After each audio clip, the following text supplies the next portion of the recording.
39 daw. 99? 39. Ito guys ang biyahe namin Right papuntang Ottawa. Right side ang exit. Stay ka sa right lane. Maulan ang aming biyahe. It's 12:33 na ng hapon.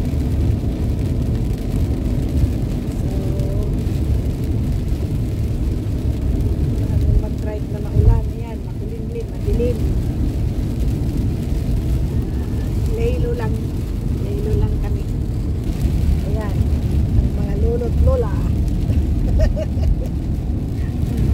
Punta kami sa appointment namin guys.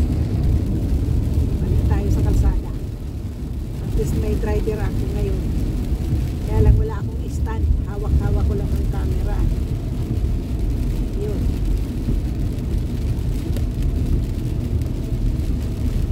Papalipatin tayo sa Highway 40. Ito na, 39. Diyan tayo mag-exit. Labas tayo ng Highway 40. Malayo-layo itong biyahe. Basta ng ulan. Mamaya yung waiting ng mga bata. Hindi na kung paano sila ngayon maglabas na ulan at kapote. Enjoyment ng mga bata. 800 meters, take exit 39 for Boulevard des Anciens Combattants towards St. Anne de Bellevue. Yes, we will go there. Pinapa-exit na kami ng aming GPS. Ito na, 39.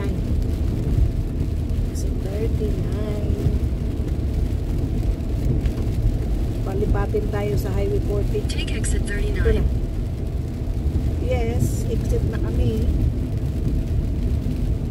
St. Anne de Bellevue. Kanya na guys. In 400 meters, turn right onto Boulevard des Anciens Combattants. Turn right.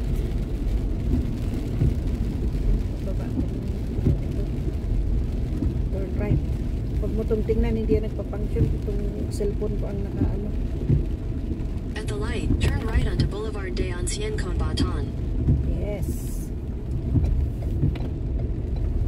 Turn right, turn left pala ang sign niya. Bakit mali? Ilalim ng tulay. Hindi nga Continue siya on Boulevard nakaset. des Anciens Combattants for 1.5 kilometers. Ito. St. Anne de Bellevue train station.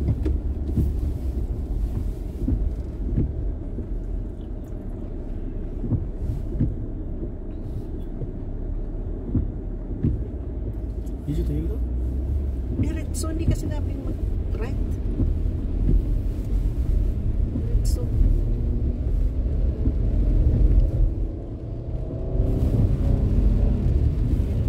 Kulang-kulang daw ng tao na yan. Kami, nire-route kami. Yung pag-speed dito.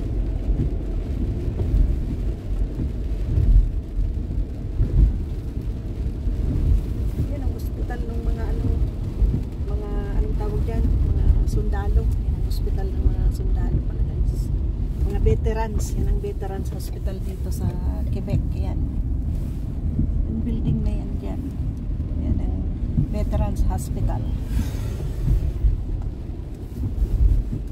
Magalaw ang aking guys. Kasi hinahawakan ko lang.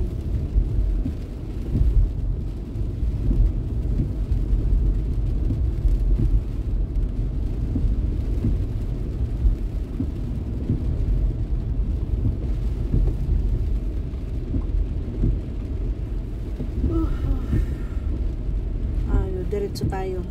Ottawa Gatineau. 40 West. 40 East Montreal. So diretso tayo. Stop and go.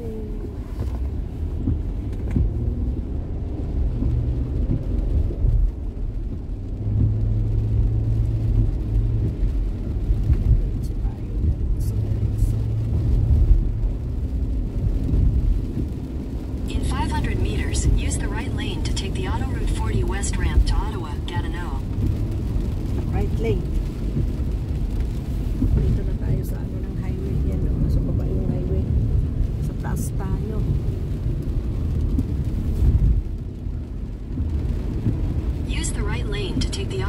40 West Ramp. Yes, we're going there.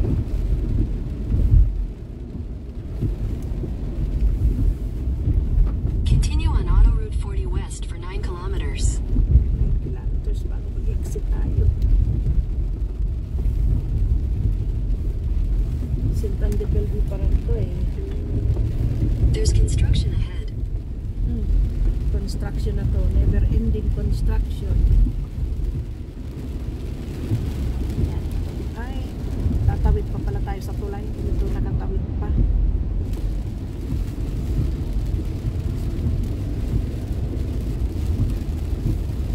Ano, gagawa ng tulay. Nilalapadan yung tulay. Ayan. Siya. Ay, kinati. May sa kabilang tumatakbo. Tapos tayo dito. Oh. Tapos magme-merge. Sa kabila sa lubungan. Tayo dito. One way. Yan na. Merge na.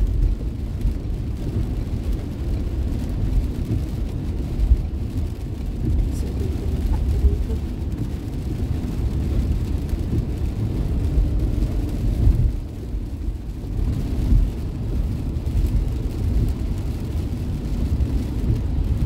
Construction ng tulay. Ang haba.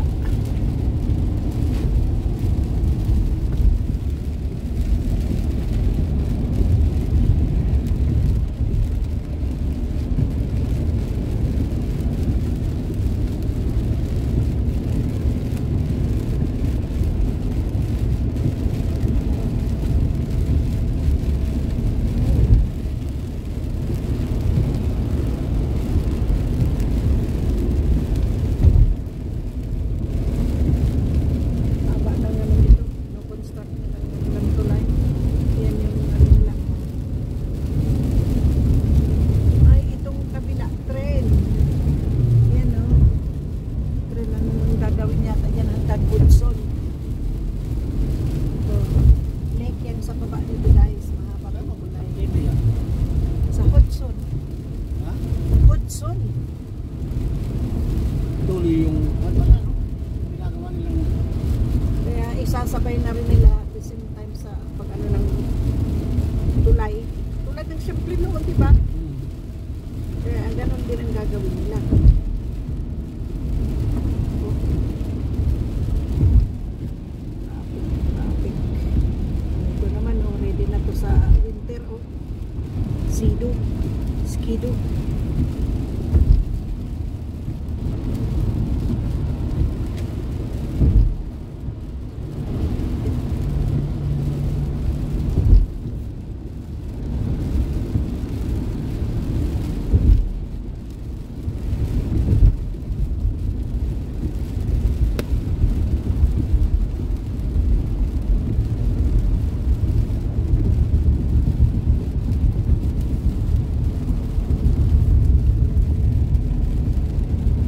Ito camper. Oh.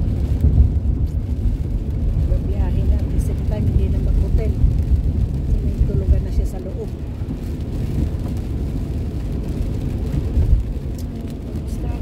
Construction. Katapusan. Nahati pala yung ano ng ano, tubig. Ito maliit na ano. Part pa ng tubig din. Ayan o.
mismo yan.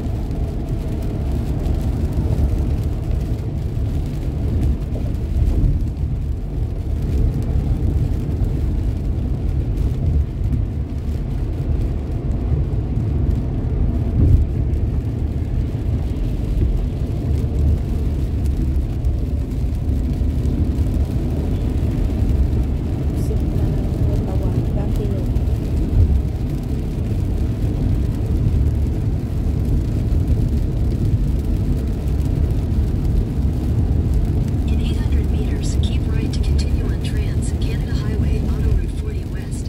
Follow signs for Quebec 417, Ottawa.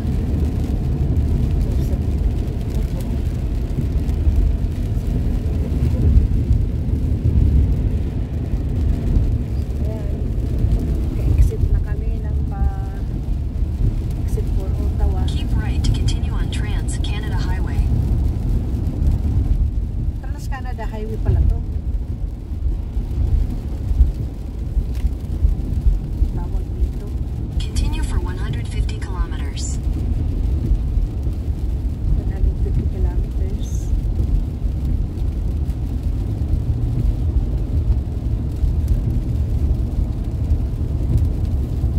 So yan na muna guys. Continuation later, part 2 kasi malayo pa, isang oras pa. Tatakbuhin namin. See you na lang sa another part ng aking video sa maulan na Friday. Maulan na Friday. Hindi pa kami nagdadaan sa boundary ng Quebec at ng Ontario.